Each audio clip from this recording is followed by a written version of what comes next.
What is so special about the morning? Why does the Bible make such a big deal of the first hours of the day? When you open your eyes in the morning, it confirms that you are one of the recipients of God's mercy, awakened to a fresh experience of being a part of God's agenda on earth for the day.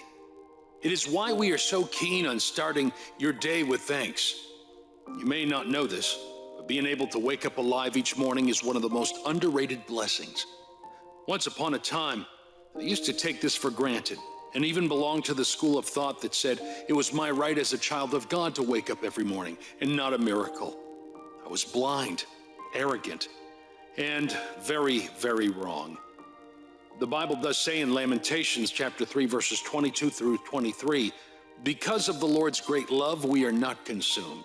For his compassions never fail. They are new every morning.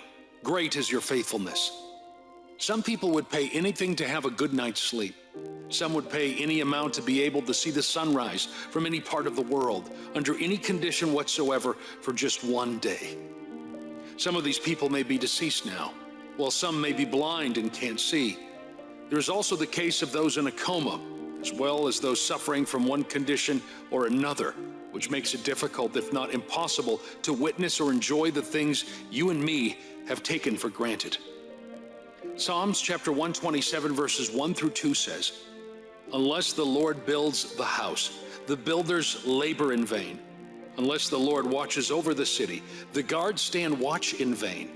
In vain you rise early and stay up late, toiling for food to eat, for he grants sleep to those he loves." With good insight into these verses, you will see how that being able to go out and prosper legitimately in your day and to return and have a good night's sleep without fear or anxiety over anything is the work of God's mercy upon those he loves. You could have so much in possession and achievements in the eyes of everyone else, and yet you could lack real peace. I know that many people would say that they can live with that, but what is life without the peace that God gives? What is possession that makes you lose your peace of mind and that quietness of being able to breathe in the beauty around you? This reminds me of an analogy I once read somewhere. I can't really remember the author, though.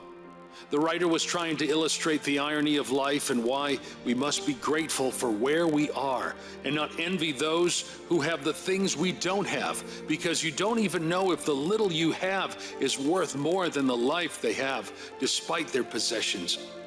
And the analogy tells of a plane flying over a large span of land with a ranch and a simple farmhouse on it. On the plane was a billionaire traveling for a business meeting he wishes he could miss. He pauses to look